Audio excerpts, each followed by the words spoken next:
अब जो मेन बात आती है, जो मेन टॉपिक रह जाता है कि जब हमारा पहली बैच का खाद बन के तैयार हो जाएगा तो दूसरी बैच की हम तैयारी कैसे करें। तो पहला सजेशन है, आप 5 बेड की जगह स्पेयर में रखिए, है ना। नमस्कार दोस्तों, अभी तक हमने पूरी सीरीज़ में आपको बताया था वर्मी कंपोस्ट के लिए जगह लोकेशन कौन सी देखनी है ना, ठीक है। फिर ज़मीन का कैसे आपको ज़मीन तैयार करनी है, बेड कैसे बनाना है, केचुए कौन से लेना है, कैसे डालना है और लेयर कैसे उतारनी है।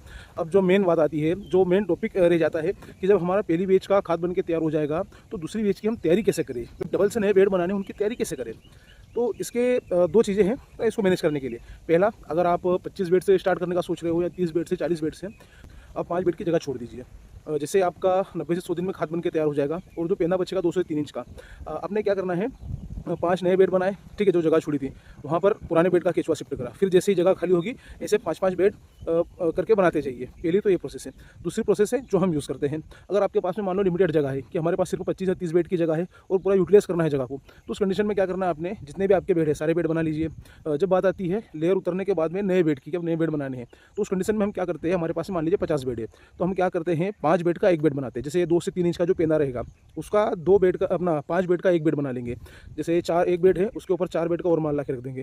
तो जैसे मान लो हमारे 50 बेड है तो हमारे 50 के टोटल 10 बेड बन जाएंगे। 9 से 10 बेड हम बना लेते हैं 50 बेड से। तो फिर जो एक्स्ट्रा 40 बेड की जगह रहती है तो वहाँ पर हम क्या करते हैं, नए बेड बनाया, वहाँ से जो जहाँ पर केचुए रखे थे वो पूरा माल उठाकर डालना चालू कर देते हैं।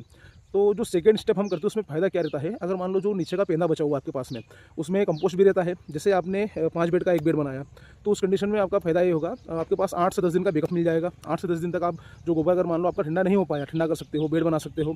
और दूसरी चीज़, जो कंपोस्ट बचा हुआ है उसकी आप एक लेयर उतार सकते हो, उसमें से मान के चलिए कि आप 10 से 20% कंपोस्ट और निकाल सकते हो आप सेल करने के लिए। फिर जो मेन केचुआ बचेगा उसे आप अपने अपने हिसाब से डिवाइड कर दीजिए। जैसे 5 बेड का एक बेड बना हुआ है तो वो एक बड़े बेड का केचुआ 5 बेड में शिफ्ट कर दीजिए। ये 2 तरीके हैं सही साइड अगर देखा जाए तो। हम दूसरे तरीके पे काम करते हैं क्योंकि हमारे पास जगह लिमिटेड है और जगह को हम छोड़ना नहीं चाहते, पूरा यूटिलाइज करना चाहते हैं, तो इसलिए हम जो दूसरा तरीका है उसको आजमाते हैं।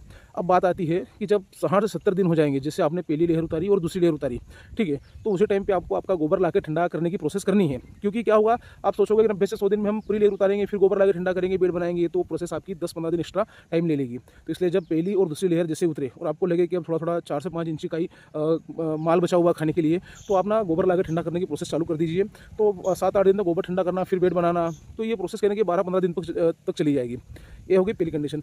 फिर डबल में क्या होगा, जब आपके पास में केचुए की क्वांटिटी बढ़ जाएगी, जैसे पहली बैच खाली हुई, सेकंड बैच में क्या होगा, केचुए की क्वांटिटी बढ़ गई आपके पास में, उस कंडीशन में क्या होगा, आपका कंपोस्ट है जो 90 से 100 दिन का टाइम ले रहा है पहली बार में, वही कंपोस्ट आपका करीब मान लीजिए 70 से 80 दिन में बनकर तैयार हो जाएगा। तो आपको ना ऐसे दिन के हिसाब से नहीं चलना है, जो मैंने अभी तक सीरीज में दिन बताया ना वो फर्स्ट टाइम के हिसाब से बताया। अगर आप सेकंड बैच चालू करोगे तो उस टाइम पे क्या है, कंपोस्ट की जो क्वांटिटी है वो बड़ी क्वांटिटी बनने के बाद में